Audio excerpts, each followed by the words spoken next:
शांतनु नाम का एक व्यक्ति अपने जीवन से बड़ा निराश था। उसकी निराशा का कारण यह था कि उसके पास अब तक कोई आय का साधन नहीं था। उसका परिवार, उसकी पत्नी, सगे संबंधी सभी उसको ताना मारते थे। उसको लगता था संसार में सबसे ज़्यादा दुख उसे ही है। उसका जीवन व्यर्थ है, बस उसको मर जाना चाहिए। ये विचार उसके मन में हमेशा ही घूमते रहते थे। एक दिन शांतनु की पत्नी ने उसको कहा कि नगर में बहुत विख्यात बौद्ध भिक्षु आए हैं और सभी की समस्या का निवारण बता रहे हैं। एक बार आप भी उनसे अपनी समस्या का निवारण पूछिए। शांतनु अपनी पत्नी पर चिल्लाया कि जब ईश्वर भी मेरी सहायता नहीं कर पाए, ये एक साधारण से भिक्षु कैसे करेंगे? ये तो स्वयं दूसरों की दी हुई भिक्षा पर निर्भर है। जब शांतनु उन बौद्ध भिक्षु के समीप गया तो उन बौद्ध भिक्षु के मुख का तेज और वाणी में ठहराव देख के कुछ देर के लिए भाव विभोर हो गया और संभल कर बोला, महाराज, मुझे बहुत बड़ा दुख है। भिक्षु ने पूछा, क्या दुख है तुम्हें? शांतनु ने अपनी सारी परेशानी बताई। बौद्ध भिक्षु मुस्कुराए और कहा, प्रिय शांतनु, जब तुम्हें सच में कोई दुख आए तब तुम मेरे पास आना। और ये कहकर भिक्षु वहाँ से चले गए। इस बात पर शांतनु को बहुत गुस्सा आया और उसने मन ही मन निर्णय किया कि बहुत हुआ, अब मैं कुछ कर। उसने एक छोटा व्यापार आरंभ किया। शुरुआत में उसको पर्याप्त सफलता नहीं मिली, लेकिन धीरे धीरे उसको लाभ होने लगा और उसके आर्थिक हालात सुधरने लगे। कुछ समय बाद ही वो एक सफल व्यापारी बन गया। अब सभी मित्र, सगे संबंधी, उसके माता पिता सब उसकी प्रशंसा करने लगे। सभी उससे बहुत प्रसन्न रहने लगे। अब शांतनु एक बड़ा व्यापारी बन चुका था और उसकी प्रतिस्पर्धा दूसरे बड़े व्यापारियों से होने लगी। उनसे अच्छा व्यापार करना और अच्छा लाभ कमाना, ऐसा करने के लिए उसने गलत रास्ते का चुनाव किया। षड्यंत्र करने लगा, माल में मिलावट करने लगा, माल की गुणवत्ता में कमी आदि सभी तरीके वो आजमाने लग गया। अपने सामान में मिलावट की वजह से जिन लोगों ने उससे सामान खरीदा वो बीमार हो गए। इससे उसकी व्यापार पर नकारात्मक प्रभाव पड़ा और उसका माल बिकना कम हो गया। इन सब घटनाओं से शांतनु फिर दुखी हो गया। वो तुरंत भिक्षु के पास गया और कहा, महाराज, मैं बहुत दुखी हूँ।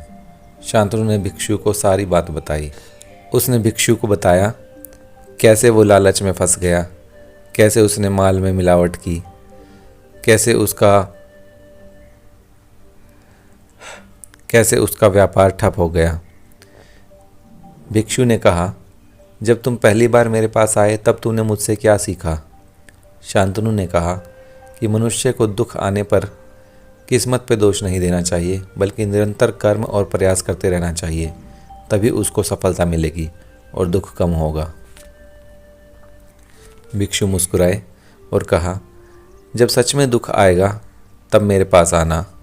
शांतनु उदास हो गया और वापस घर आ गया। अब धीरे धीरे शांतनु के व्यापार में घाटा आना शुरू हो गया। उसकी ख्याति समाप्त होने लगी। कोई भी उससे सामान नहीं खरीदता था। धीरे धीरे उस पर कर्जा भी चढ़ गया।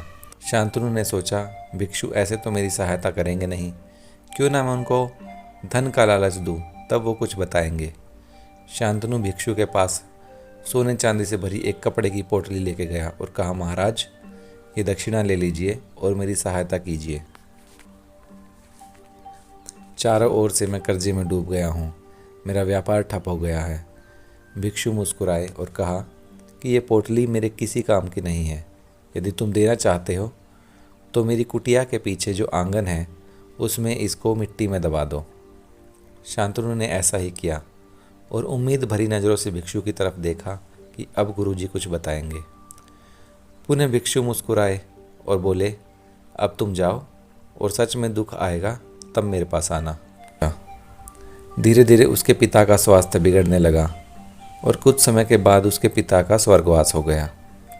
शांतनु जब अपने पिता की अंतिम क्रिया कर रहा था तब उसके मन में सैकड़ों प्रश्न घूम रहे थे। वो सोच रहा था, मैं कहाँ था, कहाँ आ गया? निर्धन था, निर्धन से धनी बना, धनी से फिर निर्धन बना। मेरे मन में लालच भी आया, कर्म करने की शक्ति भी आई, आलस भी आया। पत्नी के लिए प्रेम उबड़ा, उसके लिए नफरत भी आई।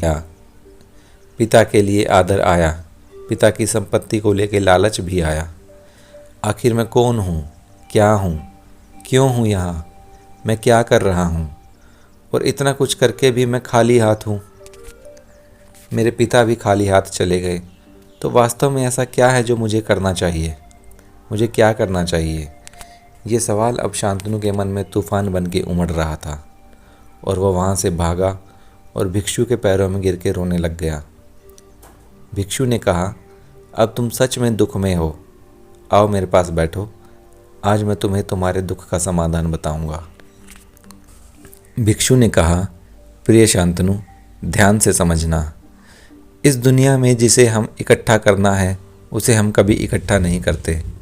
हम बटे हुए हैं प्रेम में, नफ़रत में, क्रोध में, धन में, संपत्ति में, पद में, प्रतिष्ठा में, पहचान में, धर्म में, जाति में, दूसरों को लूटने में और अपने आप को लुटाने में, और ऐसे ही हजारों लाखों वासनाओं में।